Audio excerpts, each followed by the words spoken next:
What's up, everybody? This is Jesse and Justin, and you're watching episode 73 of Comic Conversation. That's right, folks, episode 73. Had a little bit of a break from this channel last week, but thanks to Justin and the crew, went over to Exile State Comics channel and picked up on that really great episode last week as well. It is uploaded with all the others on iTunes with our whole catalog of videos, so feel free to check those out anytime over on iTunes. Or if you're on iTunes, come on over to see us here on YouTube.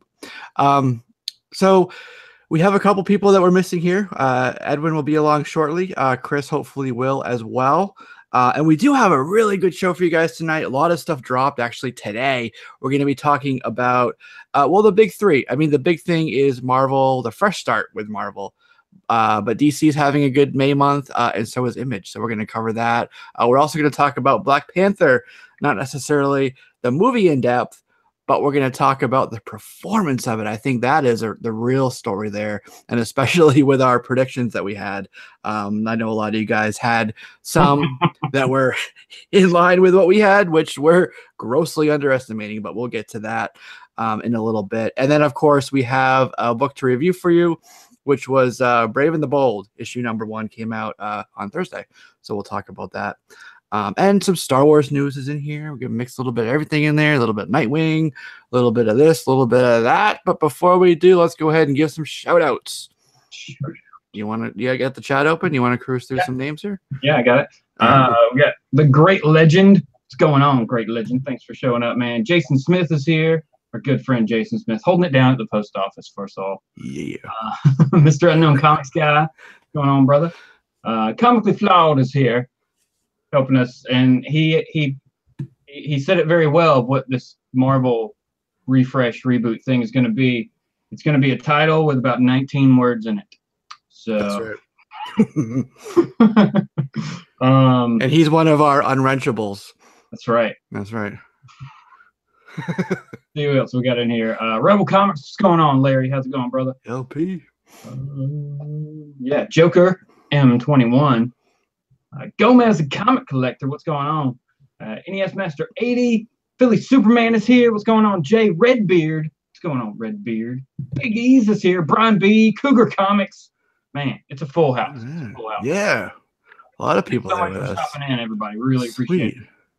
I think everybody wants to know what's the deal with Marvel. What is the right? Like, what the hell is going on? So, yeah, we'll talk about that. So a couple of cool things there. Gomez, the 9.8 posse, they've on episode 3 or 4, I think, or maybe 8 actually.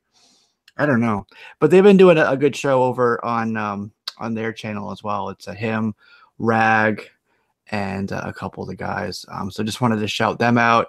Biggies, want to shout out the New York Warriors. They got a great show as well. Great Legend, of course. Of course, he got a great show, got a great auction, he got a great truth, he got a great everything. That sounds weird talking about his YouTube channel. Yep. And then, of course, Philly Superman, one of the award-winning members of Comic Frontline, is here with us as well. So very cool. Fun award show. Yeah. So what have you been up to in the past? I don't know. Let's go with the week, even though we skipped last week. What have you been doing since episode 72? Anything fun and exciting in your comic world? Comics. Just reading comics and comics, man. It's been like 2 weeks of reorganizing this room. Still not done, right? Mm-hmm. Too many boxes, way too many comics. So I don't know what I'm going to do with that. It's like, when you're actually reorganizing your collection, you find books you forgot you bought, right? And then you ask yourself why you bought them. So, mm-hmm. Yep, it's an eye-opening experience. Yeah. So good stuff like that. I do have like a con on Sunday that I'm going to. It's kind of a smaller con, but Matt Wilson's going to be there, colorist for Marvel. Yeah. So I'm going to go talk to him and hopefully set up an interview for us in the future. Super cool. Definitely be looking forward to that. Yeah. And we were talking about this a while ago, and I don't want to dive into it too deep right now, but colorists just don't get the due that, quite frankly, they should. They have such a visual impact on the line art, you know, the inking, just the story in general. You know, they create the tone and, you know, the feeling of the book, really. You know, if it's in shadows or the light, you know, they're like the unsung heroes, kind of, you know what I mean? So but yeah, like they bring so much depth to what the artist gives with the pencils, you know? Like they're the ones who are really going to make something jump out, or they can even, you know, a bad colors can hurt a book, you know? Like, so yeah, they definitely need to be praised a bit more than what they get. They need to be pretty much up there with the artists and writers, you know? And again, like, man, letterers, have you ever tried to letter a book? That's hard. Yeah, I can imagine. So, yeah, they do a great job too. Yeah. So the folks are asking why I have this picture up. It is tied to the Marvel Fresh Start. If you look at the picture, it's not officially called Fresh Start, but that's the term that CB Cebulski used, so that's why I'm using it. It depicts Thor with his golden arm, and Mjolnir gold as well. But I don't think it's Mjolnir because it's not the same metal. It's probably, there's other cosmic metals that are gold, but I will tell you that this is not the first time we've seen this. If you go back to, I think it was Thor 700. Yeah. Right? What? That's where we kind of saw the first, you know, sort of depictions that this was coming. If you actually go to, what was it? Russell Dodderman, I think is his name, right? Is he the guy on that book? Russell Dodderman. So go back to like the beginning of like October, November time frame, and you'll see pictures of Thor with the arm and the hammer. So there's that. So I don't want to get too far ahead of ourselves, so I'll take that off. But that's why I have that picture, just to generate a little bit of conversation there. This concept has been around since, like, I would say September, October of last year. If you've been paying attention, you've seen it. All right. So the first thing we have for y'all, here I am, my ugly mug now on the camera. Some Chris McKay news, actually. A couple things with this. Okay. So the first part of it is that he very recently told us that the Nightwing script would be expected very soon. He's been working on that for a while, and he was kind of finalizing what's called a rip-o-matic, which is like a animated sequence of panels pulled from other sources that just kind of give it a look of what it will sort of look like for the scenes that, you know, he wanted. It's a long process. He said don't expect any casting anytime soon. They're just kind of like taking a long time with the process with that. So there's that. And he also said that he wanted for Nightwing himself that look of like the white eyeballs, whether it's lenses or however they do it, but he wants that like white eye look, that no eyeball look for Nightwing. Right. So I think that's pretty interesting. I mean, I think it's a good idea. Yeah. But realistically in the books, he doesn't have that. But yeah, seeing what they could do with Deadpool, seeing what they've done with Spider-Man, like you could make it work. So right, exactly. But here's where it gets interesting, because they're kind of like dragging their feet with it, kind of taking a while. I guess they're sort of figuring out what's going to be, you know, the post Aquaman sort of look for the universe. So McKay has been courted by Hasbro. He's in talks with Hasbro to write or direct rather Dungeons and Dragons movie, live action Dungeons and Dragons. It would be the first movie out of Allspark Pictures. Allspark, obviously, they got the name from Transformers, but it's a partnership between Hasbro and Paramount. So it was a brand new movie studio that was formed actually in November of last year. So really, really new. That's going to kind of focus on a lot of the Hasbro owned properties or Paramount stuff that would kind of fit within that wheelhouse, you know. So the first project is supposed to be Dungeons and Dragons, and they want Chris McKay to do it. So the question is he going to kind of overlap and do both, or is he going to dump Nightwing at this stage in the development process and just go over to Paramount Allspark and work on Dungeons and Dragons? Man, So I think the easier path to success would be, say, with Nightwing. Where we've seen bad Dungeons and Dragons movies. Okay. Really low budget, horrible sci-fi made Dungeons and Dragons movies. People with tongues or something. Yeah. It was dumb. I don't know, man. That's a risky move. But if he's got like a really maybe he's got like a clear vision. He used to play D&D. Who knows? You know. He's one of us. Dungeons and Dragons would be so easy to turn that into a franchise. It would be so easy if done well because you have that's the key to play with. If done well. Exactly. Yeah. That's But Nightwing I'd be excited to see. The problem with something like that is when. Like what is if done well? Because for us, if done well would mean staying kind of true to the source material, the books and the games and stuff. Right. But for most people, maybe that wouldn't work. Like, the reason I'm saying that, I'm thinking of the movie that just came out, Warcraft, right? Mm-hmm. A lot of people thought it was like ridiculous, but if you were a fan of Warcraft, you kind of liked it, especially the main character there. And then same with the movie Dread, a lot of people didn't like it. But if you like Dread, like the 2000 AD stuff, you thought it was a pretty dope movie. I'm talking about the last one.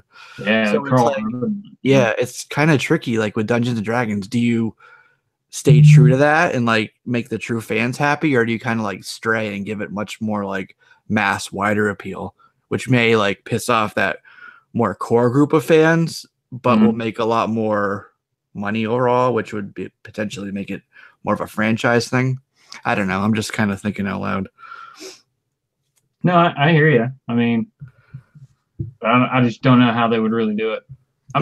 But either way, I'd be excited. So hopefully he makes the right decision. I don't know about the overlap part. I would hope that he wouldn't do that. Yeah. Unless one is pretty much done and then you start with the other one. But right. Who knows? With contracts and things like that, he may not be allowed to do one until the other is finished, Right, exactly. So, we'll see. I know they were pretty dragging their feet on that. Pretty good. So, we'll keep an eye on it for you guys, and we will report to you as we know it. Check this out. I'm screen sharing again. Screen share, yeah. There's the screen share. Okay. The old screen share. So this, since we were talking about Hasbro, whoops, what did I do? Still good. Present to everybody. Is it presenting to everybody? No, I think it's presenting me. It lied to you. It was for a second, then it just it went back to. There we go. Okay, I figured it out. There we go. All right. Live show fun, everybody. That's right. So this is a 3D model. It's a 3D model, right? It's Jabba's sail barge. This is a vintage classic thing here. And vintage collection, I should say. It's the first. There's a crowdfunding initiative that Hasbro started called HasLab. This was the first project that came out of it. Wow. Right, crowdfunded thing here. 5,000 backers. So this is allegedly, according to them, the largest Star Wars toy to date. No. Yeah, it's 4 feet long, 14 inches wide, and it's 17 inches tall. So it would fit in 3 different levels, all of the 3 3/4 inch Star Wars line of figures. Really? Yeah. That's crazy. Honestly, I would have thought that Millennium Falcon still held the title, but apparently it's lost. So wait, what were do we know the dimensions? Yeah. So I'll say them again. All right. 4 feet. No, it's fine. 4 feet long, 14 inches wide, and then 17 inches tall. Nice. So I wonder what were the dimensions of the USS Flag? It was like 5 or 6 feet long. Okay. Yeah. So this is like a little bit smaller than that, but still those epic proportions. Right. Yeah, I want to say it was either 5 or 6 feet long, and I want to say it was like something like 3 or so feet wide. It was a monster. Yeah. Like basically, it was your coffee table if you had one. Yeah. Adam said it was 8 feet long. 8 feet? Oh my god. Okay, so this is in between the Falcon and the Flag. Jeez. In terms of size dimensions. That's crazy. So, yeah, I think it's pretty cool. They crowdfunded this. It's gonna cost. I think it said $500. Oh yeah. Get ready for those videos to go up. Yeah, right. Yeah, I'll check it out. And it comes with a cool book that talks about like how they built it, like the design behind it and stuff. So pretty cool. Somebody go tell Beyond the Blast Doors. Yeah, I'm sure they'll have a video on it eventually. So now, is this coming completely assembled, or is this one of those like back in the day, like clear out a Saturday because this is what you're doing type deals? You'll probably have to put the sails on and maybe the guns, but I don't know. I remember assembling some of those G.I. Joe toys with my dad back in the day. Was there were times where it's just like, I don't know why I got this for you. I don't know why I got this for you. I was just like. So, oh man, that's cool though. That's really cool. Crowdfunded, $500 is pricey, but I mean, yeah. The best part about it is that if everybody who backed it is definitely someone who wants it. So, and I mean to see it put together, especially if somebody has, still a good collection of those 3 3¾ figures. That's going to be awesome to see, like all of them kind of like stuffed in there like that. Yeah, it's pretty cool. If you want it, go to HasbroLab.com, and that's where you can order it. Here's a trivia question for you. What was the name of Jabba's sail barge? Do you know? I should know, but or anyone in the chat, if you know. Was it Jabba's sail barge? The Goodyear blimp. Oh man, isn't it like the Dune Runner or some crap like that? I was gonna say like Sand Yacht. Here's another picture of it. Oh wow, that looks cool. Present that one. Wow. Yeah, that looks like a battleship almost. That's pretty cool. Yeah, that looks good. That's huge. I typed it in the chat. The katana. Oh, the katana. There you go. Yeah. Did somebody say it? Flawed said somebody said it. Yeah. Flying Wasp. I don't see it. If somebody did, congrats for knowing that. The caddy chef. The spliff? Oh, the skiff. All right, cool. So yeah, I thought that was pretty cool. I wanted to share that with you guys. Pretty epic in proportions. And I hope somebody in our world here on YouTube or somewhere is able to purchase that so we can check it out and enjoy it vicariously, because I'm not gonna buy it, not for that price. No, I can't afford it. I mean, what I'm gonna do is hope that at some point that somebody at a yard sale is like, you know what, I'm gonna get rid of this thing for $30. Like, you know what, I like the way you think. Exactly. So yeah, pretty cool. Yeah, I'm sure Beyond the Blast Doors will pick up on that and do something on it, or maybe they did. I just missed the video. But this is a little bit of older. I'm talking older, like it's like 5 years old. Probably a week or two old. But Project 143 is apparently a movie in the works through the studios. You guys know what 143 is representing? What was Uncanny X-Men issue number 143? 143. That was the end of the Byrne and Claremont run. It's that story where Kitty Pryde is in the mansion by herself, and that demon is kind of messing with her head. Right. So this would be a Kitty Pryde movie. Yep. Project 143. It's going to be Tim Miller, who obviously was the director for the first Deadpool movie. And he's also, interestingly, working with Brian Michael Bendis on this project. Weird. Yeah. So there's a couple. It's interesting that they chose Kitty Pryde of all X-Men to jump on the solo bandwagon with, but also the timing for it. Like if you start this project now, it's going to be a couple years down the road. That's going to be post merger, assuming that all goes through the Justice Department without a hitch.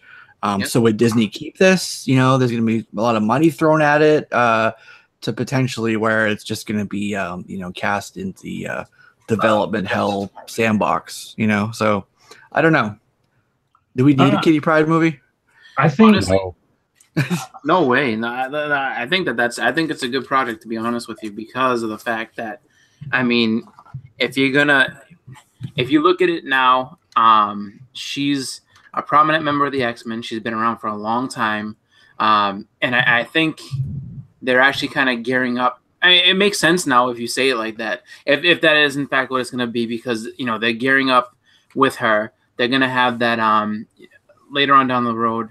They're going to have that anniversary issue, whatever it is, with the wedding of her and Colossus. Mm-hmm. It just like Marvel sometimes. Hey, listen, Marvel sometimes will go ahead and give you a clue to these things, and I think that's what it is. I think that they're pushing her a lot. So yeah, I could see her in a movie, and I mean, why not? I mean, they've done a lot of other stuff. Mm-hmm. The last time they had a Kitty Pryde was the Days of Future Past with Ellen Page, right? So why not give her another movie as they're rebooting everything?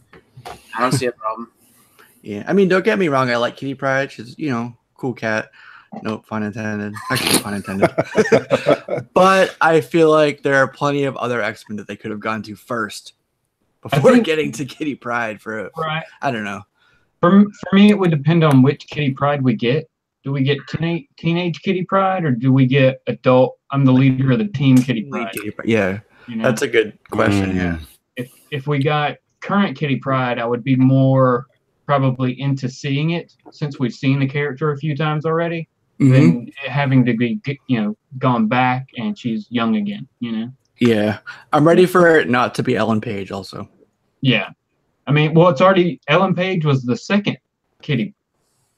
Yeah. That's the first cameo. Yeah, the first movie it was a different girl. Yep, and she ran to the wall. She's like, "Sorry, Professor." She grabbed a book. Right. No, but why wouldn't you have? If you're gonna have a female lead, why wouldn't you have Storm? Because didn't Storm lead the X-Men a few times? It could happen. There's talk about Storm and Black Panther down the road. Finding each other. I think they merged the studios, so who knows? Yeah, could happen. I think it's just because that wedding. I honestly think it's more just because Kitty Pryde's featured more prominently right now with Marvel. That's the only reason why I think that she's getting a movie before you get a Storm movie. Mm-hmm. So that's where I think it's going. It's just that for whatever reason, she appears to be the one that they're gonna want to basically spotlight on. I mean, there's a lot of questions that get asked, that will end up being asked and hopefully answered as we head into that post-merger era where you kind of have with the government willing and all the rest of it, where you have all these different properties and characters that you can kind of pick and choose from. I mean, it's really just kind of a guessing game and wait and see, but I mean, who knows? I mean, the only thing I worry about is that maybe we're going to get some movies that we really don't like, that no one really asked for, that they may not be able to kind of put that, Marvel touch on that. So those might be your weaker movies that it's like, oh, maybe this was a bad idea. Like nobody really asked for a new Warriors movie, but now we got one, you never know with stuff like that, but yeah. If it's good, I'm happy. At the end of the day, same with the comics. If it's good, it doesn't matter what the character looks like or what they kind of what they believe in. But whatever the representation is, it doesn't matter. Just give me a good story. Same with the movie. Sure, pick her. I don't care. I didn't ask for it, but whatever. But give me a good story, and I'm fine with it. Yeah. At the end of the day, I'm an X-Men fan, so sure, more X-Men movies. Okay. Yeah. Except Gambit. I don't want the Gambit movie. I don't want it. don't want it. Well, You're that's not a another thing I was Channing gonna Tatum say. fan? If Or you're gonna whatever do it is, Channing this, Tatum. follow through and don't turn it into another Gambit situation where you're going through multiple directors and you can't figure out what you want to do. Yeah. Yeah. I'm curious if maybe some of the success that like how the X-Men franchise kind of turned itself around, and then you have Deadpool just coming out of nowhere, if that played a factor into that whole development hell and changes and stuff like that too, because it's just like I think that Fox kind of got things going in the right direction towards the end, and it's just like, oh, like the original plan we have is we got to scrap this and go back to the drawing board, and people, directors, just like kind of like the movie stars, like they get contracts and things that they want to move, and if they want the directions that they want to go into, and it's just like, if you're taking too much time and this guy's, taking up too much of this person's time, they're just gonna walk and be like, look, when you guys figure it out, give me a call. If I'm available, I'll do it. But until then, you're on your own. Yeah. So, all right, cool. All right, so we got to talk about this. Y'all saw Black Panther. I know you did. Oh, I didn't see Black Panther. You're like the only one. I know. Hey, Justin, you saw it? Sick baby. I can't do anything about sick baby. Oh man. Mm-hmm. What happened? Okay, so we won't do spoilers then for your Thank sake. Okay, we'll spare you there. Same with you guys in the chat. Respect him. He hasn't seen it. But let's talk about the performance of the movie. It's in the $200 million club, or $200 million club for the opening weekend. It blew away. I don't have them with me. I was looking, unfortunately, guys, right before this, all of our predictions, but we were all grossly underestimating what this movie was going to do. Can you remind us what those predictions were? Because I forgot. Yes. Well, it first came on the tracking board that I look at is NRG. It came on to tracking it right around, in the 90 to $125 million range. The week prior to it, because of all of the premiere reviews, the social media embargo, when that was lifted, we got some brief reviews.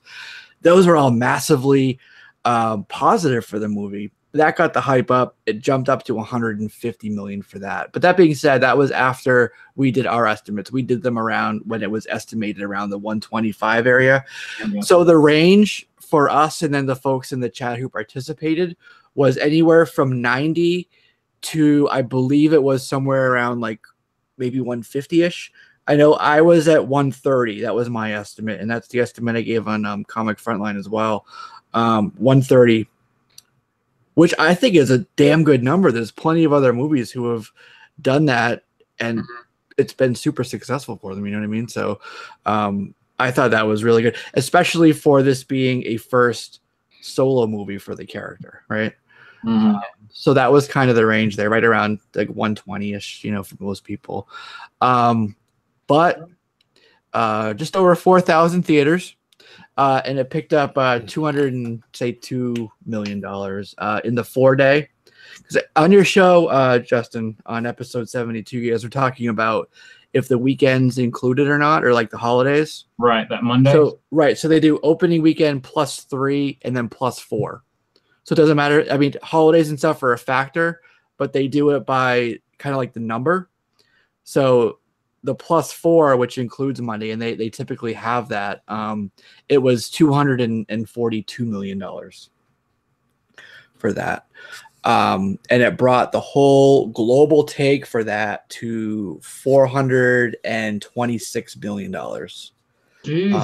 And that was by Monday. I know it pulled in another something like $21 million on Tuesday, which was another record for biggest Tuesday or whatever. So it's a juggernaut there. Force Awakens still the number one with 288. It just squeaked by. So The Last Jedi did 241.6. Wow. This did 242. So it just squeaked by that to be in the number 2 spot in terms of like the all-time openings in that $200 million club. So Justice League all-time gross, which they track for 5 months or whatever, was $228 million. Wow. Yeah. This beat that in 4 days. Mm-hmm. Justice League, the pillar of DC, Yeah. you know, the biggest characters that they could put on the screen. That should be, it's the Trinity, right? That should have been this massive blowout at the box office, which, well, you know what happened. Yeah. So, yeah. So pretty interesting. What else was I going to say? Yeah, it was 228. Oh, there's also talk about Oscar for the movie for a few things, but especially for the costumes, which I think were phenomenal. So I can see that. Yeah. yeah, I really hope that I'm sure it'll get a nom for it, but I really hope it gets an award for at least that, you know. And again, multiple things, but at least that. Cinematography, at least. I mean, we talked a lot about the colors and stuff and how visually stimulating it was. Mm-hmm. Yeah, it's phenomenal. So it's interesting, you know, the hype from this movie is going to drive the performance, in my opinion, of Infinity War. You only have to wait a little bit to see Black Panther again, right? M'Baku's in there, you know, Shuri's in there, everybody. And that's like the culmination of 10 years of the MCU. That's the ensemble film to end all ensemble films, right? Like, it's crazy how many people are in there. So, and we're not going to make our estimates right now, but this is kind of more rhetorical. But what will that movie pull in? You know, over 300 million? I mean, do you think it'll blow out The Force Awakens, which was 288, pretty close to 300? You know, Question. I know that there's a lot of competition in May. We've talked about that, you know, Han Solo, Deadpool. Isn't it the first May movie though, right? I think it's the first one. It kicks it off. Yeah. So I don't know. It could be really close. Like this has been a massive buildup. Like what? 17 movies worth of a buildup? Yeah. At least, yeah. I mean, over 9,000. You could go over. Over $9,000, yeah. Yeah. NES Master said his early prediction for Infinity War is 650 million. I was waiting for something like that. For Infinity War? That wouldn't be that good, actually. Yeah, that wouldn't be good. But for the total for opening weekend? Well, for an opening weekend, but if you do overall gross for it, that wouldn't be good. That would not be good. They would be losing money. They're all breaking $1 billion now. Yeah. Yeah.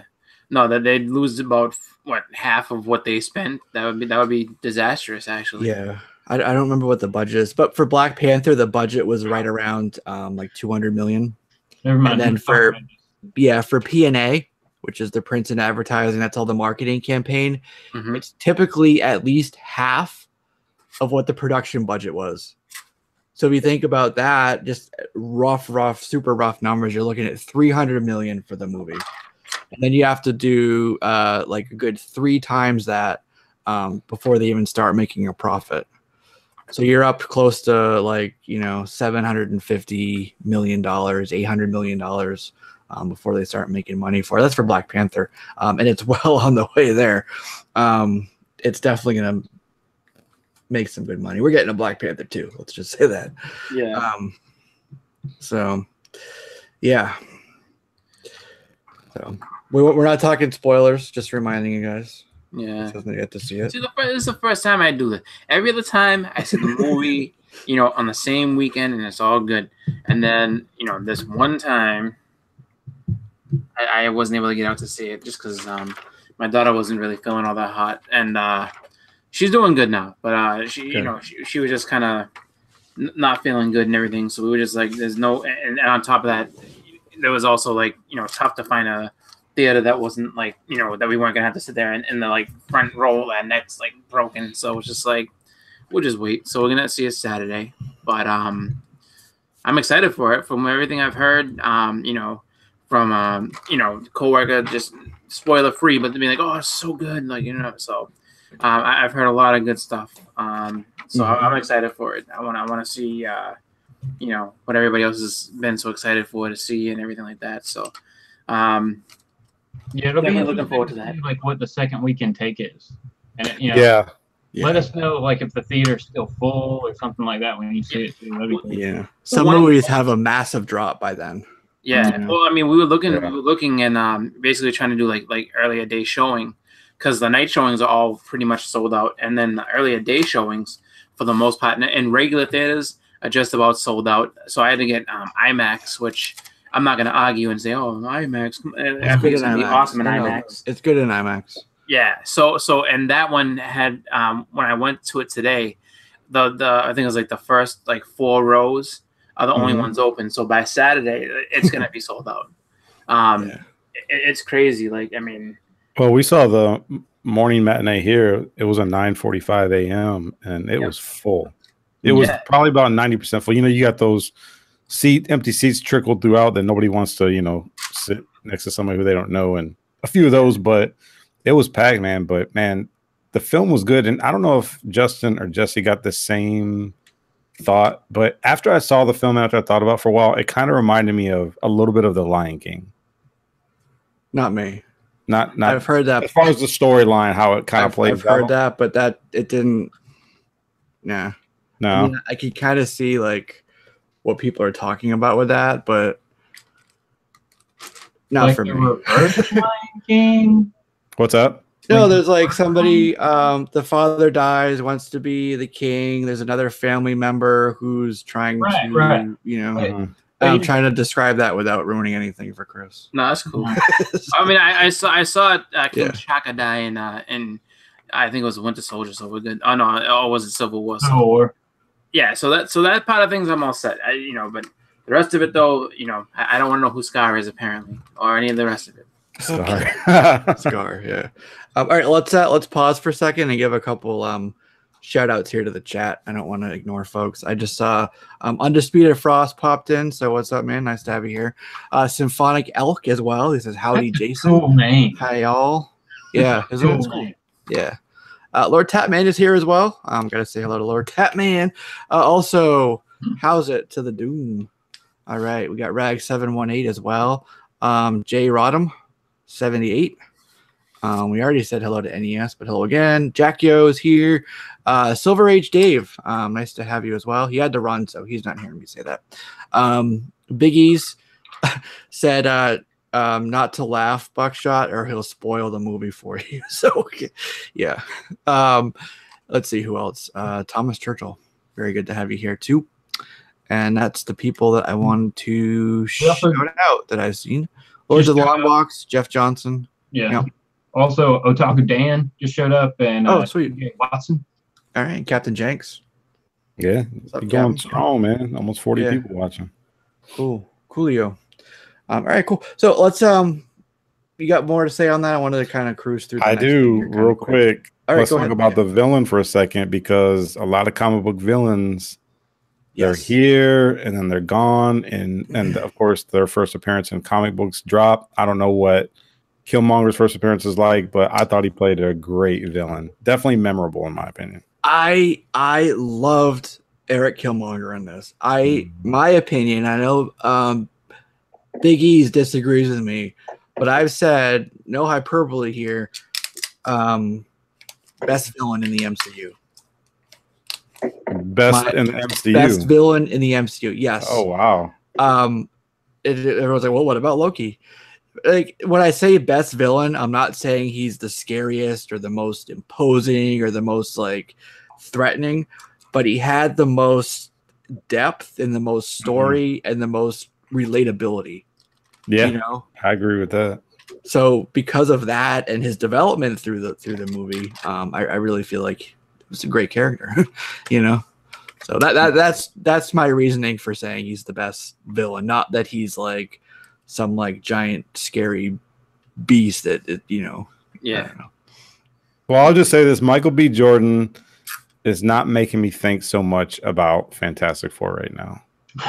You're good. He really isn't. So he did a pretty good job. Yeah. You know, it's funny. Oh, go ahead. I was gonna say, I mean, without seeing it, just him and his own acting ability, he's a really good actor. If honestly, I think my favorite role that I've seen him in in anything yet has been Creed. He was really, really good in Creed, and I think that really showed off what he can do, as a starring role. So I think that Fantastic Four, I didn't see it. I mean, I just heard all the horror stories about how bad it was, but I think that was a movie that he didn't really have control of what he was doing, and I think that now that he's getting more control in what he's doing, and I guess being able to play the roles more naturally, you're gonna see this guy doing a lot of really good things. Because like I said, if you haven't seen Creed, it's really good. Like, he does a really good job in that movie. It's a good movie. So that's all I have. I don't have anything for Black Panther just yet. Yeah. Talking about Deacon Frost, he was good in Blade. Oh, Stephen Dorff. Technically, yeah, he was pre-MCU, Marvel movie, but not MCU. Yeah, Stephen Dorff was okay. Like, once he kind of thought he had ultimate power, he got really annoying.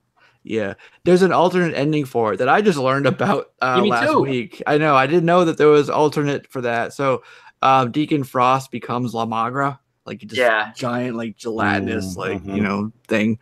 And apparently they did a test shoot for it, in front of a test audience, and they hated it. Like, people, as soon as what's his name, the actor? Wesley Snipes? Oh, Stephen Dorff changed into that like gelatinous form. People just like checked out of like caring for it. Wow. But at the end of that, they come out, they climb out of there, and they're in like a street corner, not a street corner, like an alley. And they look up to a building. They're talking, and he's like, "Oh, got to keep going with my job, with my work." They cut this. The camera pans up over to a building. There's a dude on a roof.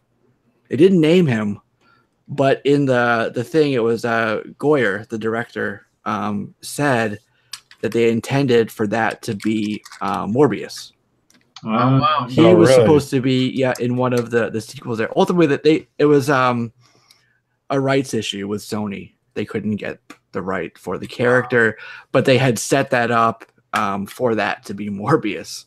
So I thought that was pretty cool. Huh. Interesting. Yeah. Right? Yeah. We're now talking about Morbius movie these days like it's the first time they thought of it. Nope. That was supposed to be back in the 90s. Wow. Yeah. All right. Gomez says, "Congratulations, Edwin, on that Hulk 181. Actually, Captain Jenks has a question.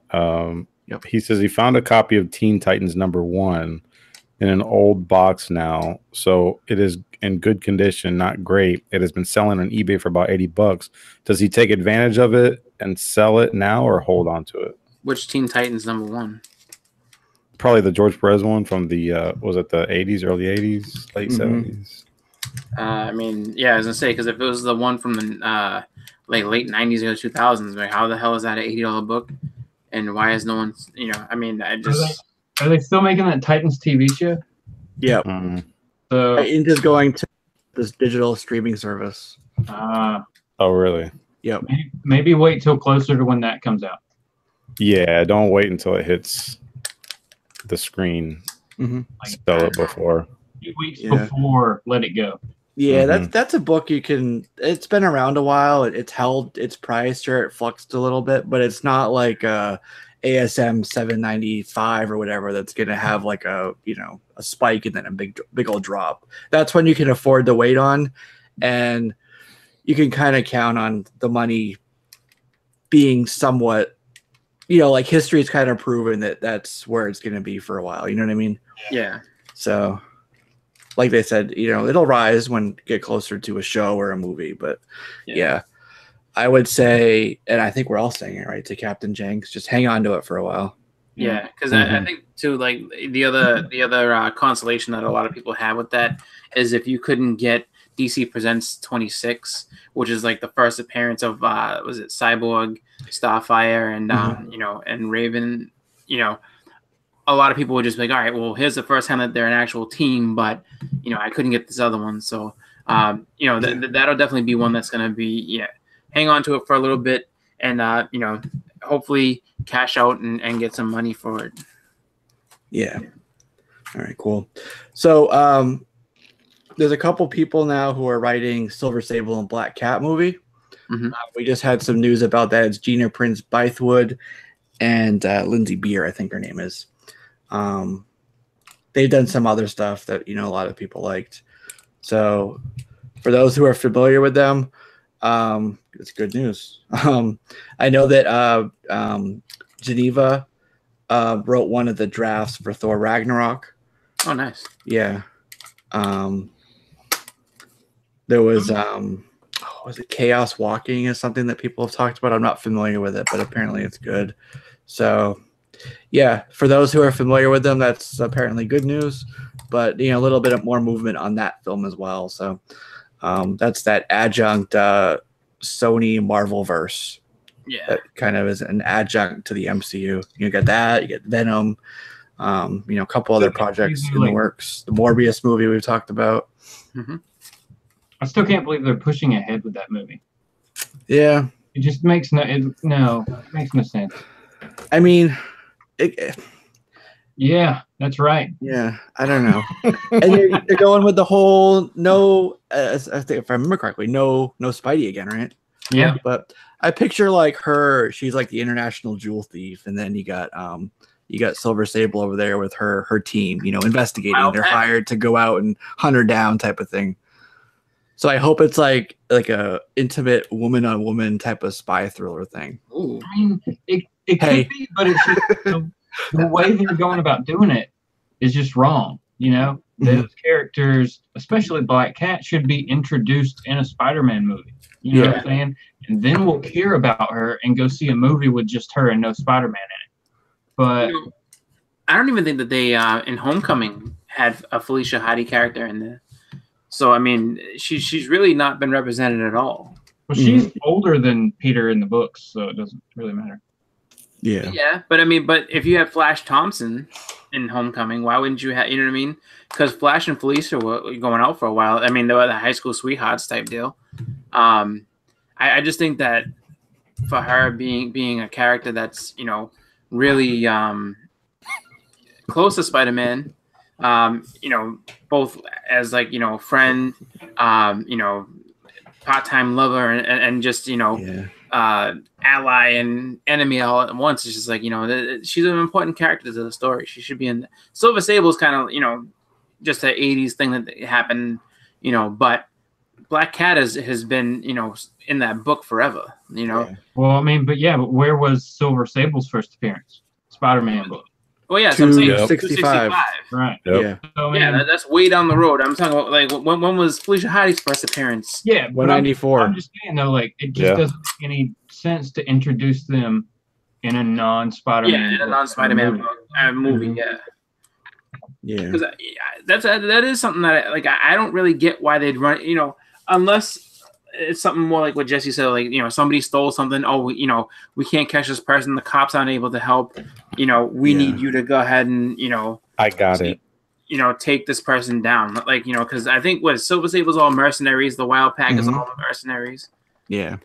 Think about this. Sony's deal with Marvel is they need to make a Spider-Man movie one every 5 years, right? Mm-hmm. Do you think that they're able to kind of get around that a little bit by doing Venom and Black Cat and other Spider-Man related characters? I don't know. Good question. It would make sense because they don't have to make Spider-Man all the time. Well, think about it. It's probably, their contract is written, Spider-Man and these characters, got to use them, blah, blah, blah. So if you just use any of them, I would assume that it keeps the contract. It falls within that. Yeah. So, I mean, that's a way to go, but you got to think Spider-Man's going to be showing up in every Avengers movie from now on. Yeah. So. Right. Yeah. And there is, I've said it a couple times, and I'm pretty sure somebody stole my idea because I said it a while back. Peter Parker cameoing apparently in Venom. Mm-hmm. If you remember, a few months back, I said that it would probably be a school trip that he'd be taking to the Life Foundation or something like that, to the West Coast. And supposedly that's exactly what's going to be happening. He's going over there. That's where he meets Riz Ahmed and stuff like that. The whole Life Foundation's where what's his name? Eddie Brock was, where they pulled out made the other symbiotes from them and stuff. Mm-hmm. So, yeah, they stole my idea. Damn you. No, I'm sure they thought of it first. But my point there is, even in that, they're advertising it as no Spidey, but he'll be involved. Right. Tom Holland is somehow involved there, Peter Parker. So I don't know how that would work with a mercenary group. Like, you don't take a school trip to mercenary headquarters. It's just going to be weird to have a Venom that is created and then doesn't want to automatically kill Spider-Man. Yeah. Exactly. Well, you said they're taken from the Ultimate Universe Venom, right? Like he's with the lab. So he doesn't. Yeah, so he hasn't really built that hatred. Yeah, I know. They can do it. It's just I'm not as we're just all more familiar with the traditional origin of the character. So yeah, just something new to get used to. That's right. Speaking of getting used to, if any of you guys are Marvel Collector Corps fans or subscribers, well, I got bad news for you. It's coming to an end. The last box, which is going to be an Infinity War box, is going to ship in April. So it's not completely ending per se, but it's transforming into a more like retail exclusive type of thing. I only have one of those. Yeah, I never signed up for that myself. I only ever did it like the Loot Crate one, Comic Bento, who we've had on the show in the past. But I never did this one. But I know a lot of people liked it. There was some cool stuff in there. So yeah, now they're doing like the Funko especially is going to be just like retail exclusive versions of their stuff. Gotcha. Yeah, the only Collector's Core Funko Pop that I never subscribed to the box or anything like that, but they had the Thor Secret Wars, which is the Jane Foster Thor. So that was the only one I grabbed. It was nice though. So it'll be interesting to see like what they're gonna switch or how they're gonna switch them up. Like what characters are gonna be part of like retail incentives or retail exclusives. That'll be a different way to go with it. But yeah, hopefully they don't make anything I want. Yeah, exactly. That's my hope. They're doing it with there's a Star Wars box too that they make, and they're doing it with that also. So yeah, it started in 2015, so they had a good 3-year run on it. Gotcha. They had that big old Hulkbuster one, if I remember correctly. Oh, remember that one? Yep. Yeah. All right, so now we need to get into May. Okay, so we're going to talk about Marvel, but we don't want to ignore Image or DC. So I'm going to talk about those real quick first. So for DC, it's a big month. That's when we're getting DC Nation Zero, right? You kind of get a good feel for what Ben's going to be doing. No Justice kicks off in May. The Snyder, I think it's a weekly series. But they announced a whole, May is a bloodbath for DC. Like, they are canceling Super Sons, Birds of Prey, Batgirl, Bombshells. Trinity will be done. That was previously announced, but it's going to be ending. So the next 4 are going to be rolled into, the event. So Titans, Teen Titans, Harley Quinn, and Justice League of America are all rolling up into that event. So those solo books are at least on hiatus while the event is happening, but they're gonna be done. Harley was just absent. I know she's on one of the Justice League teams. So what I was gonna do, I was gonna ask on Saturday. I'm seeing Frank Terry, who's writing that. I'm gonna ask him to confirm, is that part of the No Justice event or not? Nice. So big things there for DC. They're really cutting down on their offerings to focus on the big events they have right now. That's quite a few books though, if you think about it. Yeah, but I think it's kind of like a good thing for them. It lets them refresh the lineup a bit. Yeah. Things don't get really stagnant. Yeah, Super Sons though is a massively popular book. Apparently, the guy said that it's more about a plan that they have for the two kids versus it being bad sales. Like, there's already they're still doing the Hanna-Barbera team up stuff. Yeah. So they're gonna do Super Sons and I forget something else. There's a team up for them in any case. That's funny. Those team ups are weird. It's like Snidely Whiplash and like it's just like, you know, some of them are dumb. It's like Captain Caveman and Swamp Thing or something foolish like that. And then like, so they want to do one with the Super Sons, and I'm trying to think what other Hanna-Barbera kind of fits in with them. Yeah. Space Ghost. Yeah. That would be cool. That'd be cool. Yeah. All right. So this is, I know we're talking about May. Slightly off subject, however, it is DC. It was breaking news. I put it on the top of the list in the description because it broke after I had posted that.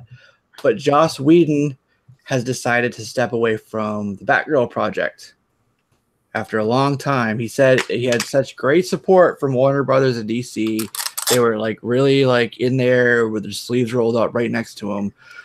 Everybody was excited about it, but he had to step away for a little bit to kind of, you know, see the forest from the trees type of thing. Yep. To realize that he didn't really have a good story that he wanted to tell with Batgirl. So he decided, no, I'm done. He said he feels like he failed, but he's stepping away. It just really didn't even seem like he was on that for that. It just seems like, what, a couple months ago it was announced he was on it or something, you know? Yeah. Well, it was March of last year. All right, so a full year. Yeah. So a full year that he kind of worked on it and now is stepping away. Yeah. That stinks. Yeah. It's too bad. I'll be honest, I was looking forward to something with Batgirl. I like that character. She's cool. Yeah.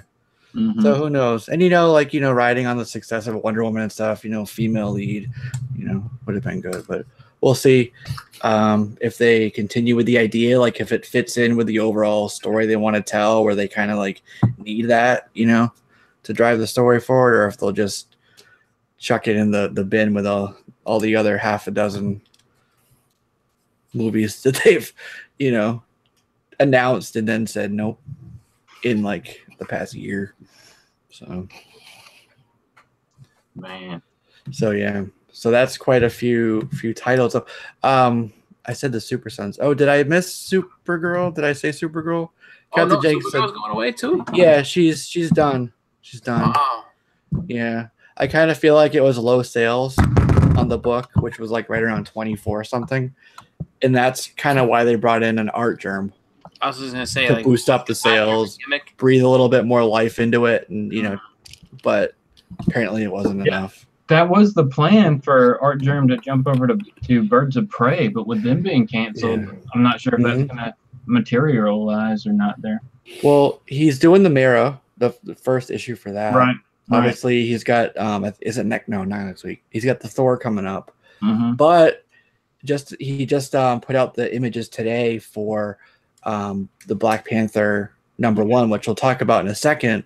But he's doing one of the covers for that, which is a really beautiful side profile of Shuri. It's really nice. You guys got to check it out. It's on his Instagram. It's on his Twitter. Yeah. It's take a look. Yeah. It looks like a new technique. He did the line art and then graphite over it. So instead of inking, he did like, you know, graphite. Right. And then put it on his computer and did digital coloring for it. So it's kind of the process he used for that. But it looks beautiful. There's going to be a one with a trade dress, and then one with virgin. So they'll be the two. And if it's anything like the other books, the trade dress will be like open order. You know, the regular like $3.99, $4.99 price, and then the virgin will be like the 1 in 100 or something. So that's my using the past to explain the future type of thing. So we'll see, but it looks nice. It works. Yeah. So that's DC. I wanted to tell you guys about Image before we get into Marvel. So Image just had their 2018 Image Expo. Yeah, every year. It's an annual thing where they talk about what they're going to do, a bunch of announcements for titles. It took place in Portland, actually. So there's a bunch of cool stuff coming up. You might like this, Justin. Bloodstrike is coming back. It's called Bloodstrike Brutalists. So Rob's on that. He's there. Yeah. He's getting all the variants. I'll check it out.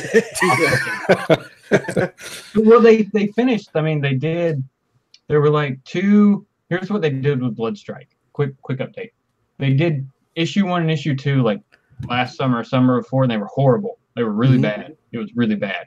So then they wanted to finish the story. They put it in the backup of like 3 issues of Youngblood. It was still really bad. So I don't know why they would want to make another book. Yeah. Brian B says that means we will get 1 issue this year. Exactly.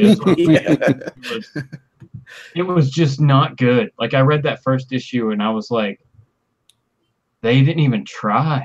Like they just didn't even try.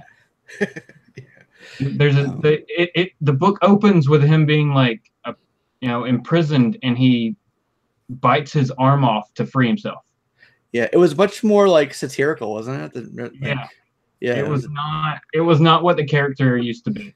Yeah, if you were a fan of the original books, then I think it would be a big turn off those. Yeah, that's why. Yeah. So Chris Sabella is doing a book called Crowded. So basically, the concept for it is there's this platform like a Kickstarter or GoFundMe, and you can crowdfund assassinations. So, yeah. So there's this guy, and he's just trying to fend off all these people. Somebody crowdfunded and a hit on him. So this book is from his perspective, and he's trying to, defend himself from all these people who are trying to take him out. So, yeah. That's a crazy concept. Yeah. Jerry Duggan's got one called Dead Rabbit, which I don't really know what it's about, but I just like the name. So we'll see on that. Yeah. Rick Remender's got one coming up. I like Rick Remender. He's working with Bengal as the artist. It's called Death or Glory. Oh, yeah. Which I'm going to definitely be checking that one out. He's been working on that or trying to get that up and running for a while. He released some pictures for that today also. It looks amazing. Yeah. It's kind of like Mad Max sort of feel to it. Cars. Right. Yeah. Drawn cars. Yeah, exactly. So that should be pretty cool. That's from Rick Remender. Farmhand is another one coming out. This is a guy who makes potatoes. Farmhand. Yeah. He does like men's fences and stuff. Brings in the cattle. That's right. Sweet. And then here's something that's interesting. So Todd McFarlane announced a bunch of projects which presumably are supposed to be part of, I guess, his marketing campaign for the movie, right? Why else would he do it? So he's got a bunch. There's going to be a Medieval Spawn and Witchblade crossover. Nice. Coming out in May. There's going to be a second Spawn Kills Everyone. Oh, nice. The first one was a big hit, so they're doing it again. Fun. Yeah, right? It was fun. Yeah. And he's got a new title called Misery, which is coming out. It's based on the movie? No. This is more about helping people who have been victimized by evil. And I guess he was talking about like the Me Too movement and stuff, which was a kind of inspiration for it, or partly. Okay. So, I was thinking he bought the character Misery from Mark Silvestri. Oh, I was thinking of oh my god, horror writer Stephen King. Yeah. Mm-hmm. So there's going to be another. Spawn's going to continue, obviously, heading towards 300. Sam and Twitch, going to be a Sam and Twitch 8-part miniseries. That could be cool. So there you go. Yep. So those are his announcements. Miller World, we always talked about that. So there's going to be some titles from that as well. One of them is going to be Magic Order, which is going to be it was opted already. So we'll be seeing that. They needed to do one part 2. Yeah, One was great. Yeah. Can I tell you my theory on what McFarlane might be doing? I just thought about this. Yeah, okay, go ahead. So we're on Spawn 282. That was the newest issue that come out. So that's about what, a year and a half left before you get to 300. Yeah, I think it's like I honestly believe that he is. It wouldn't surprise me if he released the new Spawn movie around the same time that his 300th issue comes out. Mm-hmm.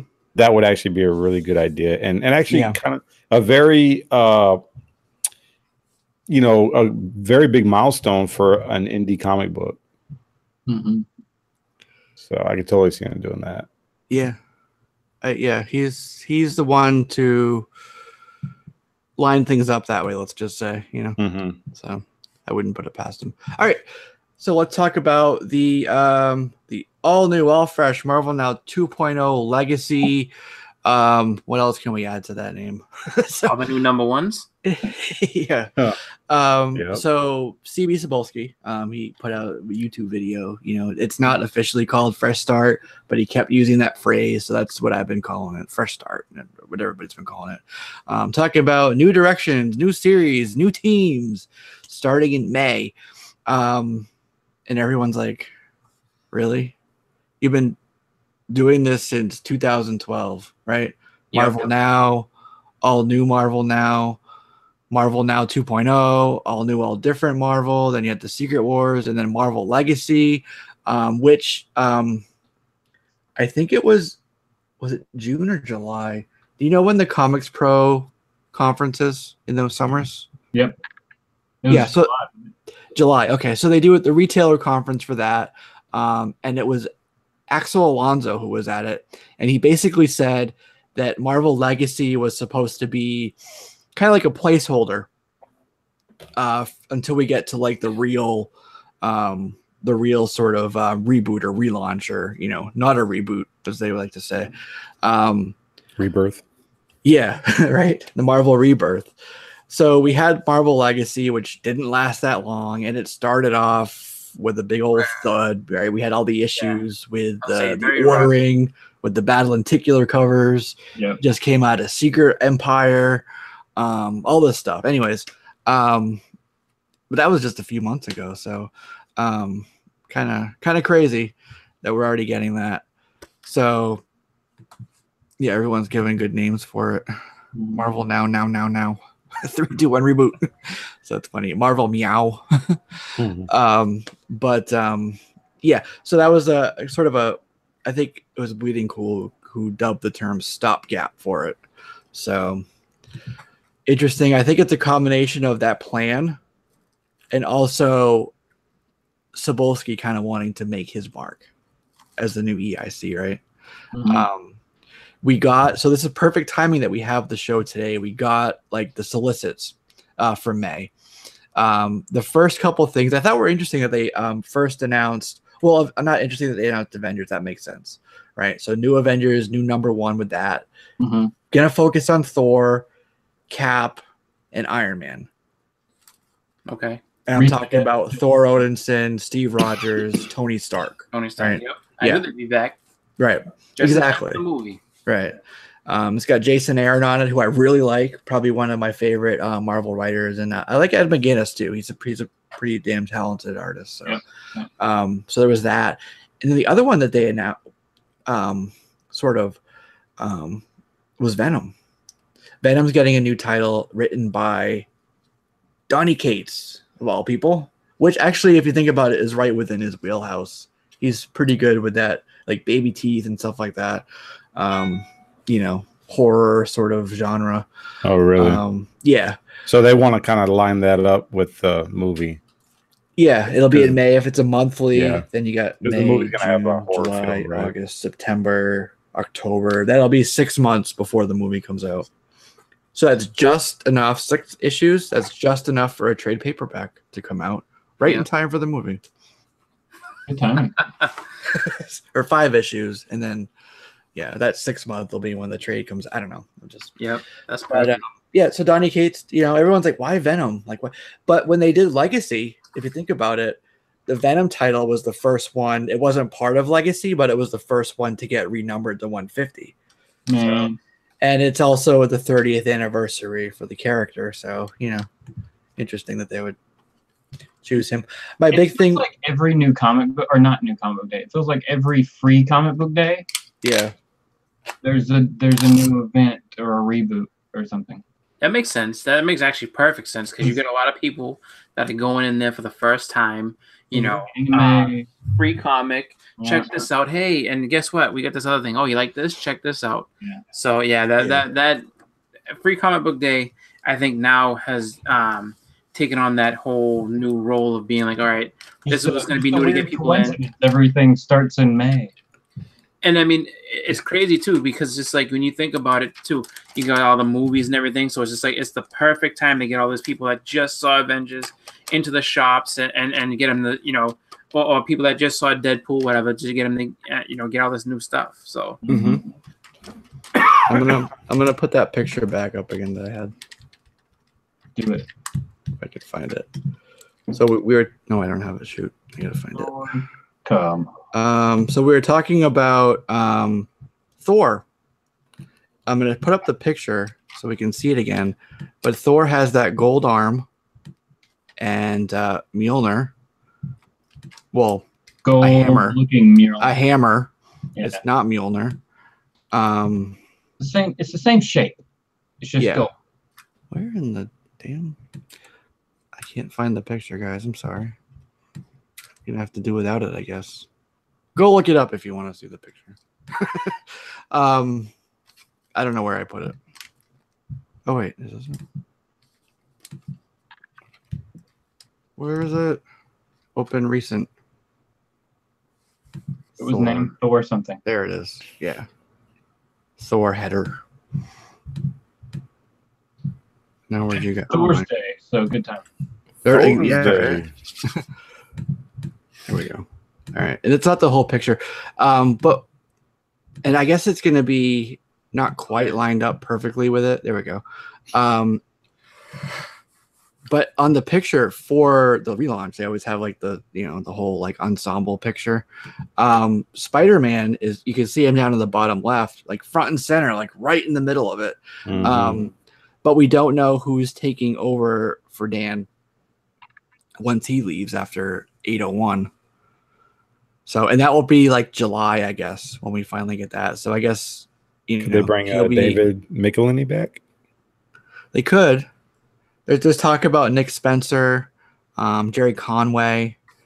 There's talk about Jerry Conway. That'd be the way to go. Right? I feel like a lot of people are still mad at Nick Spencer. So yeah, it's probably not a good idea to throw him back in the mix, especially not on a Spider-Man. Maybe that's why they took Conway off for New Year Vows. There's talk about Sign of Grace as well, which I'm not too familiar with. But yeah, so we'll have to see on that. Chip Zdarsky. I think Chip is doing, is it Spectacular? Mm-hmm. He's doing Spider-Man, but one of the other titles. I'm responding to Jackio there. So yeah, so we're gonna get that. There's gonna be bunch of new titles actually. Jackio's saying that he thought Chip was moving to Amazing after Slott left. Oh, okay. I don't know. Yeah, we don't quite know, and it doesn't quite line up with the kickoff of this event, or whatever you want to call it. But I kind of wish we had an announcement for it. I think that would have been pretty good news. You know what I mean? Mm-hmm. We got Dan. Obviously, he's going over to Invincible. So we'll see on that. But the what do you call it? So it's gonna be Spidey 800, Deadpool 300, Iron Man 600 in May. So what they're saying is, and I know that 300, the writer is coming off of that. Jerry Duggan, he said that. Hacksaw Jerry Duggan. That's right. So June, you're going to probably get a new Spider-Man 1, a new Deadpool 1, a new Iron Man 1. You get the new Avengers 1 coming up, probably a new Thor 1, probably a new Cap 1. Hulk's coming back with this new event here. So probably get another Hulk. He is on the poster. Bruce Banner Hulk is on the poster. Yeah. Yeah, there's going to be the blue Black Panther one, which is going to be kind of like Space Wakanda, right? Remember that from the Legacy one-shot? Oh, yeah. Yeah, the planet. And yeah, so that's where it's going to be, that one. Huh. Yeah. And then I remember us talking about Jonathan Hickman being at the writers' conference. Mm-hmm. Everyone's like, hey, FF, do FF. What he's doing is concluding his Shield run back in 2010. Oh, wow. Yeah. So they're going to be like a collected edition for the first 4 issues. And then he's going to pen issues 5 and 6 and kind of close out that series. Wow. But after that, who knows what will happen, you know? Now that they have him on board, maybe they'll put him on FF. It's got to be one of the most delayed conclusions ever. Right? Yeah. Holy junk. People are pretty stoked that, you know, that's happening. I just like the idea of Hickman being back over there. Yeah. That brings them that much closer to getting back on a FF book. So, yeah, that was a really good run. I think people will be happy that that's there. Yeah, maybe CB, once he's there, CB can talk him into staying. Yeah, hopefully. Quicksilver is getting a new series, a 5-part miniseries. Really? Yep. And you guys know who Tag and Bink are? Yeah. From Star Wars? Yeah, they're getting Marvel stuff now? They're getting Tag and Bink Were Here, it's called. Yeah, I know that they were Dark Horse. Mm-hmm. But now they're actually getting, you know, moved into the Marvel universe. Yep, which means they're officially canon now. Yep. And then Lando is getting in May, of course. It makes sense. He's getting a book, right? Another May. Lando book? Yep, getting Lando. They're going to continue with Darth. 2. Right, Darth, Poe, Afra, the main title. Mm-hmm. And then there's going to be a Last Jedi adaptation that's going on. So that's all continuing for Star Wars.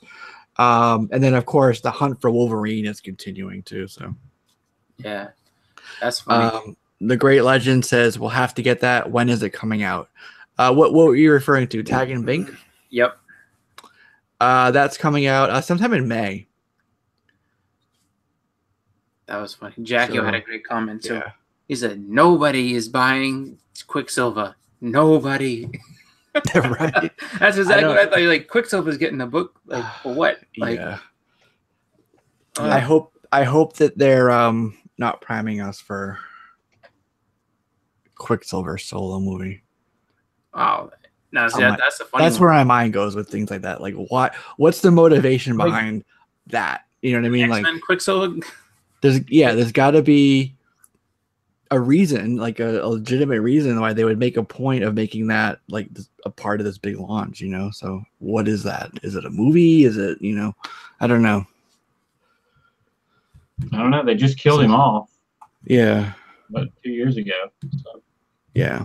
So yeah, expect a lot of variants, a lot of $6, $7, $10 price books. And expect this to last about 5 months before we get another new fresh start. That's kind of where I go with these things. Like, okay, well, you're doing a new relaunch. Nothing's really going to matter. Make all these promises, and it's just going to happen again in half a year. We're going to see the damn same thing again. So, I don't know. I'm not excited about it. Not really. Me either. I think that it's really just I think I think they're playing a dangerous game with this because just like, you know, they keep rolling the dice, and you know, I feel like a lot of people step off after this. They just kind of go their own way and get sick of seeing it. But I mean, I don't know. I guess it depends on what happens, because I mean, if they do write good stories and you know, they can manage to keep some people there, that's good. But I just wonder when it's going to be like the one time where they just go to the well for that last time, and it's just like the last time that they went into it and they shouldn't have. You know what I mean? It's just right. I don't know. Like I never feel good about these type of things. Yeah, exactly. So they're gonna have all these new titles come out. Some of them are gonna do well, probably. A bunch of them won't. There'll be a bunch of cancellations, or they'll announce some books maybe being canceled. That means they'll need to do like a big old crossover event. Yep. And then at the end of that, what usually happens? A reboot. Hey, the world is all different. That's the pattern. So there's your spring, summer, fall for Marvel. I'm calling it now. Yeah. And that's all being tied up with the Wolverine thing as well, because just like that's not quite set in stone yet, and they're going to be messing around with that. And yeah, they're doing Hunt for Wolverine is a bunch of individual titles for it. Yeah. But the Thor thing, Thor's, I think it's ending at 7:06. So then we're going to get a one shot, which is where you're going to see the Gold Hammer stuff, called Mighty Thor Gates of Valhalla. Nice. Yeah. Big old 40-page book. I will get that. Yeah, right. So it's interesting that they don't have Jane Foster, a few of the other characters on, and obviously they can't put everybody on the picture, but it's interesting who's there. Like Ant-Man and the Wasp are there, so we're gonna get Ant-Man and the Wasp, which makes sense. Movies coming up this summer. Yep. But like for the newer characters, how do I stop this? Get off my screen. There we go. So for like the newer characters, most of them aren't there. Yeah. So. Yeah. Well, they also said that the Ultimate line is coming back, and that the younger characters are all going to get Ultimate books. So Miles will be Ultimate Spider-Man, Riri would be Ultimate Iron Man, things of that sort. Interesting. Champion they got that movie coming up. Yeah. With Miles, right? Mm-hmm. Here we go. So that makes sense. Want to do that? Yeah. I don't know. I just. Oh yeah, there he is in the corner. Mm-hmm. Got Jean Grey on there. Yeah, I mean, I'm not looking forward to the event. I'm looking forward to the books that I'm continuing to read. Unfortunately, I'm kind of worried about. Is it going? Present to everyone. I'm kind of worried about all new Wolverine. I really like it. I like Tom Taylor, his art. I mean, his writing on it. But if you read the solicit for his issue, it really sounds final. They use like the last at the end, and words like that. So I know she's going to be in one of the X-Men. She is in one of the X-Men books. Is it Red? Yeah. I think so, yeah. Yeah. So maybe they're dropping her solo, making way for Wolverine himself to come back, and just keeping her in the team book. Woo woo. But I hope that Laura sticks around. Yeah, I like her book. It seems odd. It seems like that's a fairly popular book. Yeah.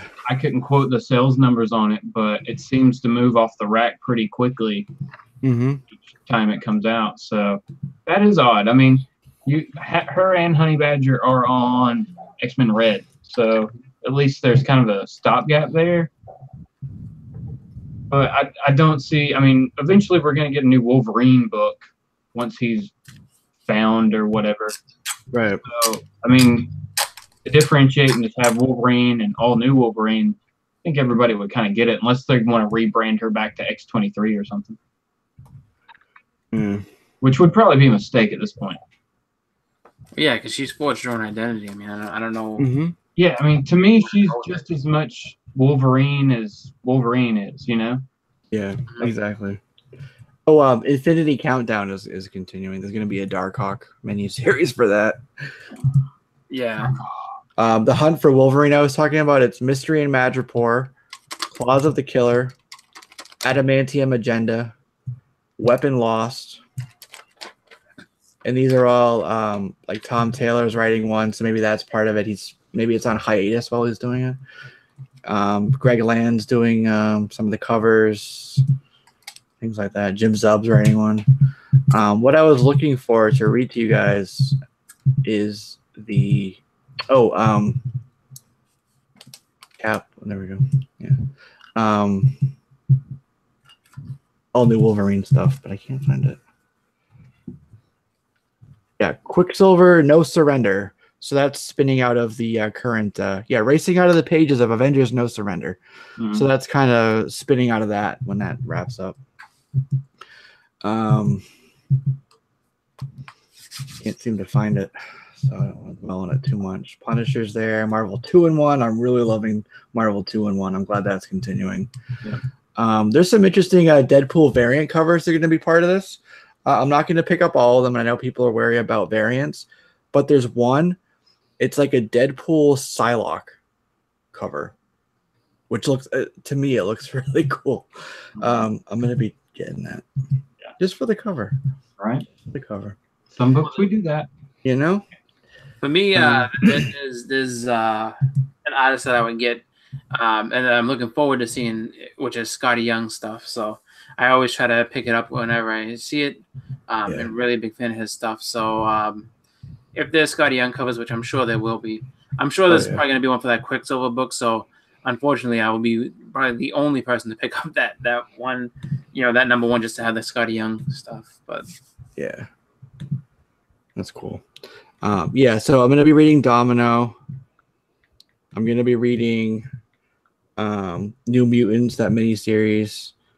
So those are a couple of them, but a lot of stuff. And there's going to be Wolverine True Believers all throughout the month. Some cool covers for that. I couldn't find the thing I was looking for. The Wedding Special comes out. There's a nice J. Scott Campbell cover. Old Man Logan. All new. Here we go. All right. The World. So this is all new Wolverine number 35. Okay. The world has been saved. Its people never happier. The Wolverine should be retired, enjoying her time ruling Madripoor and living life with her sister. But instead, Laura is the last bastion of cruelty. Latveria. She has one more mission. One person to save, one person to kill. It all comes down to this. Doesn't that sound final? Yeah. Yeah. So we'll see. Yeah, it doesn't really make you know that there's going to be a next issue coming along. Right, exactly. Which is a shame. Like I said, I like that title. So, yeah. I think we're kind of all in the same boat here. Like, I don't know. Not too excited about some of the stuff, but we're going to be continuing. I know, especially Justin and I have really done some work on paring down our pull lists, right? So even with this, I'm not going to be running out and, hey, just because you're putting out a new number one. No. Yeah. That was the big thing that I took away from it too. Well, they announced all this stuff. It still sounds like I'm getting the same books I was getting. Mm-hmm. Right, exactly. It doesn't feel like I'm going to get this now, Like, yeah. There's no Fantastic Four announcement. Like, I know Great Legends dying. Just really want Fantastic Four to come back, and I'm with you. So if that would be something I knew I would add. But so far, what I've heard, there's nothing that I'm like, ooh, new book, adding to the pull list, Right. Exactly. Yeah. So we'll see. But I'm still really curious about who's taking over Spidey. Or is there an update in that article about Daredevil? Daredevil? I haven't seen anything. I think Charles Soule's just staying on it for a while longer. Yeah. Which is good. I'm fine with that. So leave Daredevil alone. He doesn't need to be affected by your reboot. That's right. All right, cool. So who here read The Brave and the Bold book? Didn't have time. Sorry. Nah. Justin? Oh, yeah, I read it. All right. Why don't you give us your thoughts? Oh, yeah. I'm not going to read it, so you guys can spoil it. Okay. It's again, we're hitting you with all these like number one, so it's another first issue type thing, right? So but it's only a 6 issue. It is. It's a 6 issue mini. We get introduced to these Celtic gods and like the fairy folk and things like that, and where they're actually living now. Kind of like an uneasy truce with everybody it's kind of spilling over. So the main thing of this is this Celtic god comes back and wants Wonder Woman to come help him broker peace and maintain peace in this world, right? No big deal. While we got that going on, there's something going on in, what is it, Irish Town or something like that in Gotham? It's not Chinatown, it's Irish Town, right? In Gotham. Mm-hmm. All the Irish are like in a haunted state. They first think maybe it's like scarecrow gas or something like that, but it's not. It's just they're all walking around and they can see stuff and they're all freaking out, but they're being kind of calm about it. It's weird. Everybody's just taking a few steps around and look crazy. So Batman goes and investigate that, right? I know, it's nuts. Batman goes and investigate that. We flash over back to Wonder Woman, and her and this Celtic god get over to this fairy folk land, and a king there has been murdered. So that's kind of where we end. We also see that Batman, while he's investigating this Irish town, he also sees whatever they're seeing, and he's now in this trance too. That's kind of where we leave off. So, but the art I thought was great. This book looks awesome, except for one panel with Batman where he looks kind of weird. But maybe that's to emphasize that he's freaking out. Mm-hmm. So, yeah, I'm in for the second issue. Yeah. Any questions about it since y'all haven't read it? Well, did you read any of the old Brave and the Bold? If so, does it compare to that, or just completely just taking the name and doing something new? Well, Brave and the Bold, for the most part, back in the day, was a collection of just like story arcs or one-shots and things like that. So, and most of the time, Batman was a part of it. So I can kind of draw those parallels with it. But I mean, this is just like a new story, and then just I mean, they're capitalizing off the name Brave and the Bold to definitely get that nostalgic pitch for it. Right. But I mean, there's no actual like history Brave and the Bold type introduced into this book or anything like that. I figured it was something like that. As far as I know, everybody, this is the Celtic gods and the all this stuff. This is the first appearance. So first appearance spec book right here, everybody. Get ready. So I mean, like I said, overall the writing was good. It's a bit wordy. It is written somewhat in Old English, just because you have the Celtic narrator through some parts of it. So really.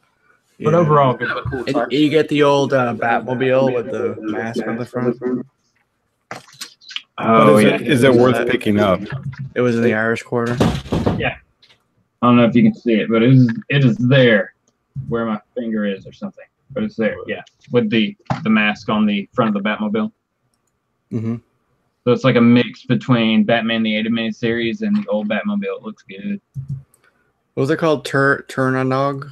Turnanog? It's like three words. Turnanog. Turnanog, yeah. Yeah. Turnanog. It's Turnanog. I mean, but just like the detail all over the place in this book. I mean, they really went all out with the art. So that's pretty cool. Yeah.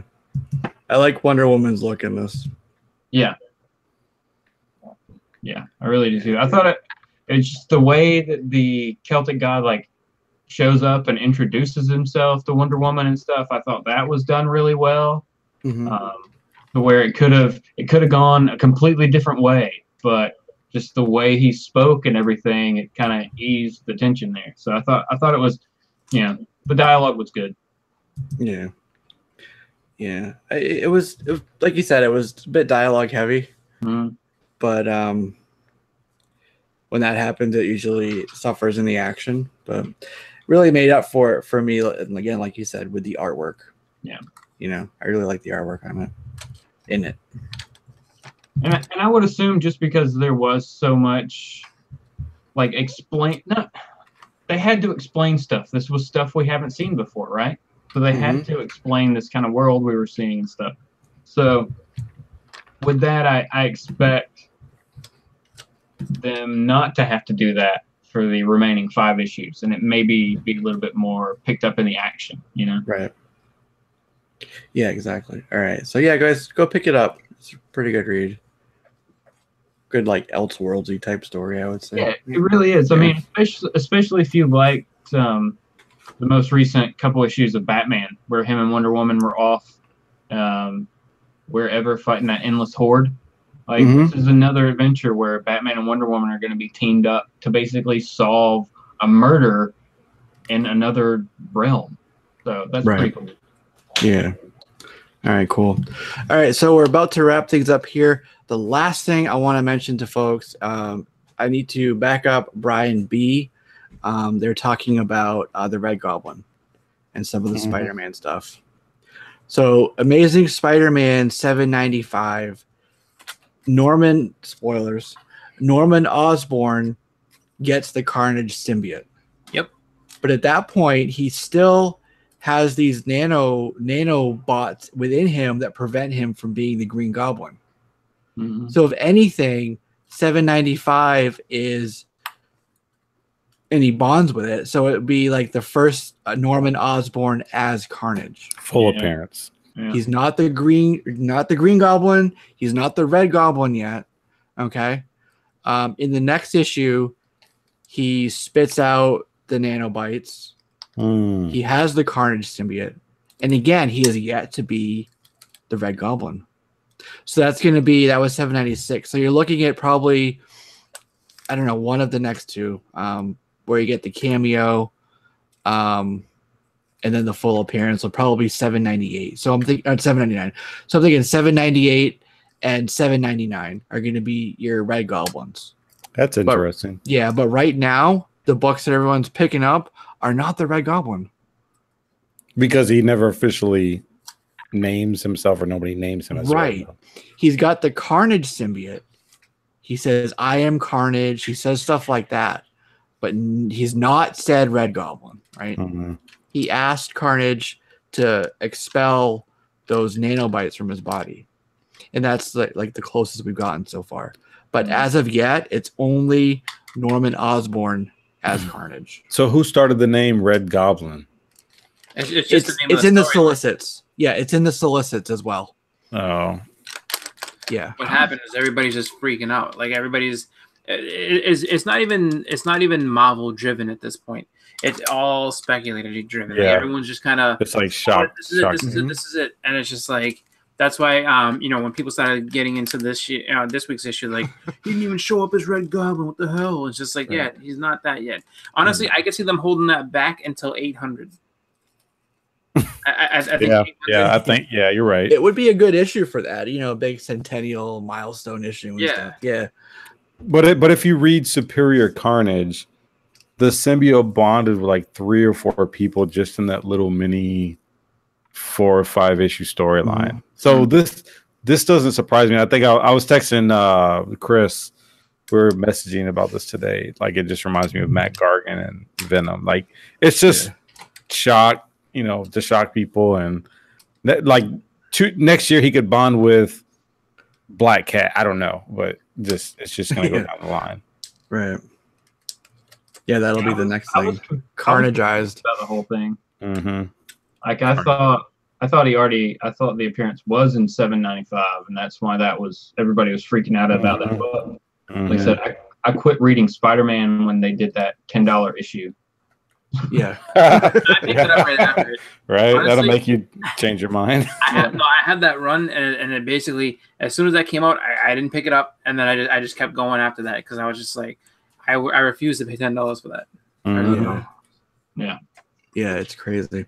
There is a comic exposure exclusive for, I believe, 796 that has what is going to be the Red Goblin on the cover. So right now, technically, that's the first appearance, is that cover appearance, really, not on the interior. So I think that's 796. They have a cover for that, but, I have my own opinions on comic exposure that we could talk about at a different time. All right, so what do you guys got coming up this weekend, or what do you got for the peeps that you want to let them know about? This weekend, I'm going to see Black Panther. Sweet. And then just a couple of I have to do my haul for this week, so I'll be doing that. I have something that is on its way through the mail, so definitely looking forward to doing that. And then just pretty much taking in weekend and everything like that, and then just kind of catching up on some books that I had gotten, some back issues and things. So be probably a video this weekend coming up, and then some other stuff in the future that you want to check out. Cool. All right, guys. If you haven't already done so, head on over to Boston Chris Comics. Look around, give them a sub, give them some likes and all that jazz. Especially if you're coming to us from iTunes, wherever it is, head on over there. As with the other two guys here down the line, we're going to go through. Do the same thing. All right. Justin, what you got going on? Like I said, new video tomorrow, plus Sunday morning comics. Will still be Sunday morning, and I'm going to a con like right after that. So there could be a second video on Sunday evening. Not 100% sure yet. Nice. Sunday evening comics. Right? Yeah. The conversation continues. So what you're saying, Justin, is you wake up bright and early on a Sunday and you got nothing to do. I mean, why not just stop in and hear about some comics? That's right. What a great way to start your Sunday. I tell you, to go to the con. It's pretty cool. Like, honestly, I love Justin's show. Get up in the morning, bright and early, just sit there listening, and Justin just goes. Yeah. He just goes and goes and goes, engage with the chat, has some fun. So it's not just a listening show. Like he's in there to chat with you as well. So exactly, he really hit a sweet spot with that time frame. Yep. Right, and you can enjoy your breakfast and talk about comics. You can chat back with them. It's a good time. Right on. Thanks, man. Thanks, Chris. I appreciate that, man. No, you're welcome. All right, Mr. Strictly, what you got going on? Mr. Strictly. That doesn't sound right. Actually, funny thing is, I'm going to a con that I really don't want to go to. Not necessarily a con, a signing. I'm sorry. Wow. It's a signing. No, it's George Perez, and it's not that I don't like George Perez. I've seen him 3 times already. So I'm going to. I have a hard time saying no to people, which I realize. I kind of go above beyond than what I probably should. So, will you send me that Hulk 181? No, not that. Not that. You said no. What I mean by that is people have wanted me to get some books signed by Perez for them, and I said yeah, but didn't really realize the process to get George Perez's signatures. You have to get there early. And you have to get If anybody's seen George Perez before, I've seen him. You know that he does like the numbering system. Number tickets. Yeah. So I'm gonna go there and try to get numbers early, but you can leave and come back because I think he's not starting to like 1 o'clock or something like that. So I'm gonna try to get there as early as possible, get my tickets, but you get your book signed according to whatever number you got, and then after that you can go do whatever, or you can do whatever before then, depending on what your number is. But I'm going to be doing that, and I'm kind of looking forward to it because since people have kind of put this pressure on me, quote unquote pressure, not really that much pressure, but I do got some books. Pressure. Yeah, exactly. I did find some books that I want Perez to sign, and I'm going to get him to sign them, and so I'm actually kind of looking forward to it now. George is awesome. He's a super nice guy. Oh yeah, he's a great guy. If you have the Infinity Gauntlet series, get him to sign that. Which I don't. But I will be having him sign Crisis on Infinite Earth. So y'all talked about speculating. I am speculating that DC is just going all out with the Death of Superman. They're going all out with the Justice League. I think that they're going to go all out eventually with Crisis on Infinite Earth. So I am building up my slab collection and signatures with that. And we'll see how long I got to sit on them for. Yeah. Cool. Yeah, I've said it before. I'll say it again. George Perez has got to be the nicest creator I've ever met at a con. Like just a genuine good guy, and you can tell he really cares about each and every one of those people that comes in front of him to his table. Yeah. So, awesome guy. Yeah. Plus, he got them cool like pattern shirts. Like Neil Adams is famous for like the blue button front shirts, right, with the tie. Yep. George Perez has his own look that he's known for too. Yep. So, George is really, really cool. Really nice guy. Yeah. Too bad I live in a red state because he won't be coming around here anytime. But yeah, I'm actually going to a con as well on Saturday. It's a 1-day con. And it should be a lot of fun. There's some good people there. Chris Claremont being one of them. Nice. So yeah, I'm looking forward to it. Hoping to sit down with a couple people and ask some questions. You know, make my videos, do my creator video, and then do like my little like cosplay music video thing I like to do. So that's coming up. It's my fault. Probably everything's my fault. I'm talking to Trilogy there. And I got a movie review that I'm kind of working on with my Photoshop that should be up on the channel in the next day or so. Just a movie review, nothing too big. That's it, guys. This is Comic Conversation episode 73. If you're watching this later, go ahead and leave us a comment. Let us know you stopped by. As I've said and will continue to say, please head over to their individual channels, look around, give them a like and some subs and all that good stuff. Congratulations, by the way, because I know you guys have crossed some milestones recently.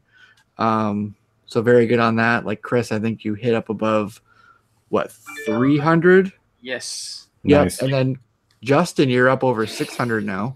Wow. Yep. Congrats. Thanks. So yeah. Yeah, do more Edwin, giveaways, Justin. Yeah, right. yeah, it's like I just finished one. I can do any.